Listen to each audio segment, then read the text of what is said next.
Bonjour, aujourd'hui je vais vous présenter et comparer deux montres que j'appellerai des montres militaires commémoratives.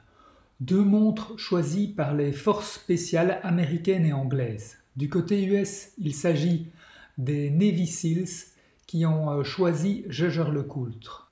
SEAL qui vient de Sea, Air and Land, ce qui veut dire qu'ils interviennent aussi bien en mer que dans les airs ou sur la terre. Pour l'Angleterre, il s'agit des fameux SAS, les Special Air Service, qui ont eux choisi Rolex. Ce sont deux corps d'élite des forces spéciales qui, s'ils ne sont pas parmi les meilleurs, sont en tout cas dans le top 5. Ils sont intervenus dans une multitude de théâtres d'opérations sur presque toute la planète. La majorité de leurs interventions restent totalement inconnues du grand public. Mais quelques-unes de leurs opérations ont donné lieu à des films ou à des séries télévisées. Il y a notamment SEAL Team qui est fort réaliste et que je vous conseille si vous aimez ce genre de série. Si je suis attiré par les montres à connotation militaire, c'est parce que j'ai servi dans les paracommandos belges au début des années 90. J'étais alors à la 12e compagnie du 2 Codeau de Flawin et j'ai participé aux opérations en Somalie en 1992. À l'époque, il n'y avait pas encore de montre GPS, je portais le premier modèle de G-Shock, la DW5600. Les montres dont je vous parle aujourd'hui sont des montres qui ne sont pas portées en opération, ce sont des montres d'un certain prix et qui n'ont pas vraiment leur place sur le terrain. C'est pour cette raison que je les appelle des montres commémoratives. Mais il semblerait quand même que Jaeger-LeCoultre ait décidé de faire tester ces montres en opération par les Navy Seals. Et comme vous pouvez le voir sur ces photos, le prince Harry d'Angleterre portait une Rolex Explorer 2 Polar lorsqu'il était en mission en Afghanistan. Actuellement, sur le terrain et aux entraînements, les militaires portent encore des Casio G-Shock, mais maintenant ils peuvent également choisir d'avoir une montre GPS, telles que les fameuses Garmin Fenix, Tactics Bravo ou certaines Suunto. Mais revenons aux deux montres qui nous intéressent aujourd'hui. Nous avons d'un côté la Rolex Explorer 2 en version polar, mais qui existe aussi en version noire. Je précise tout de suite que cette version n'est pas exactement la même que celle qui est gravée SAS. Elle n'a pas la gravure SAS au dos, ni Who Dares Wins sur le côté. Elle a des aiguilles qui sont mates, alors que la Who Dares Wins a les aiguilles brillantes. Et c'est une version dont le calibre a 70 heures de réserve de marche, contrairement à la SAS qui en a 45. La version des SAS n'était pas du tout dans mon budget, et même si elle l'avait été, je trouve ça quand même très très cher pour quelques gravures. Les dimensions sont exactement les mêmes, c'est tout à fait la même montre.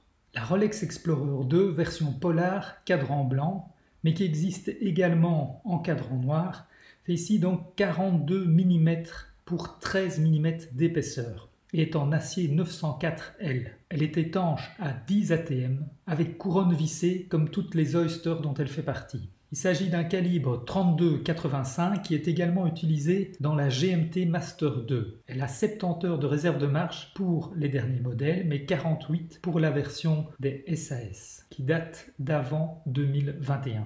Il y a également donc la date et la fameuse aiguille orange pour les 24 heures, accompagnée de la lunette fixe en acier. Un bracelet acier avec sécurité, le Oyster Lock. De son côté, la Jaeger-LeCoultre est la Master Compressor Diving Alarm Navy Seals, de son petit nom. Oui, vous avez bien entendu le mot alarme. Et oui, c'est une montre automatique, sans pile, mais avec une alarme comme un réveil. C'est la digne héritière de la légendaire Memovox Deep Sea de 1959, la première montre de plongée intégrant une fonction réveil pour avertir le plongeur de la nécessité de remonter à la surface quand sa réserve d'oxygène est arrivée à sa fin. Concernant ses mensurations, c'est une montre en titane grade 5, 45 mm de diamètre pour 16,5 mm d'épaisseur. Elle est étanche à 300 mètres de profondeur le calibre 956 qui se retrouve également dans des montres Jaeger-LeCoultre Memovox 13 habillées. C'est un calibre de 2008 mais il est toujours actuellement utilisé, notamment dans les Polaris Mariner Memovox. Elle est ici sur bracelet noir caoutchouc avec boucle Hardillon. C'est une édition spéciale de Jaeger-LeCoultre limitée à 1500 exemplaires et produite entre 2009 et 2015. Il existe 3 versions Navy Seal.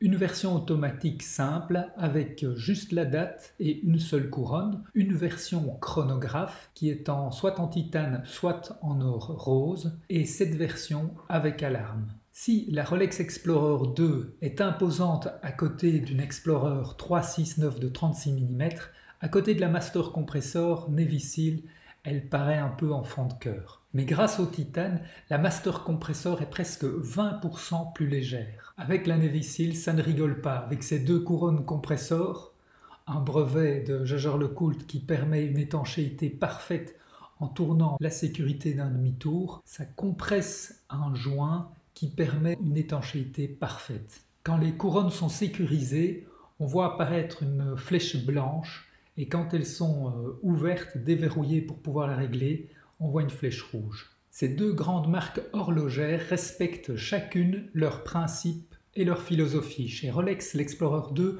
ne prend pas trop de risques en intégrant juste la date et une aiguille GMT. Elle privilégie clairement la simplicité, la solidité et la fiabilité.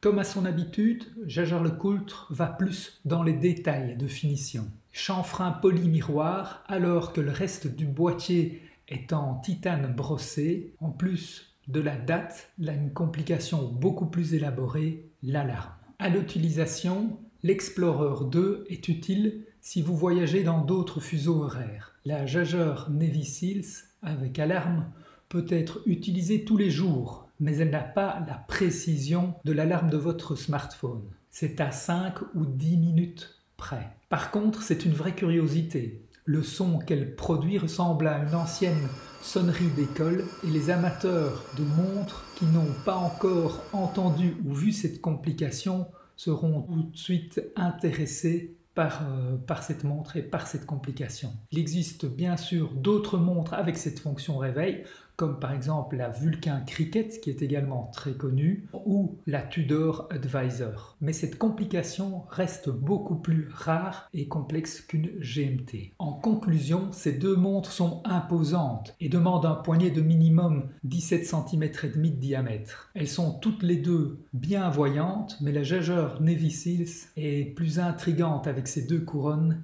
et son look très militaire. Voilà, j'espère que cette présentation vous aura plu. Merci et à bientôt.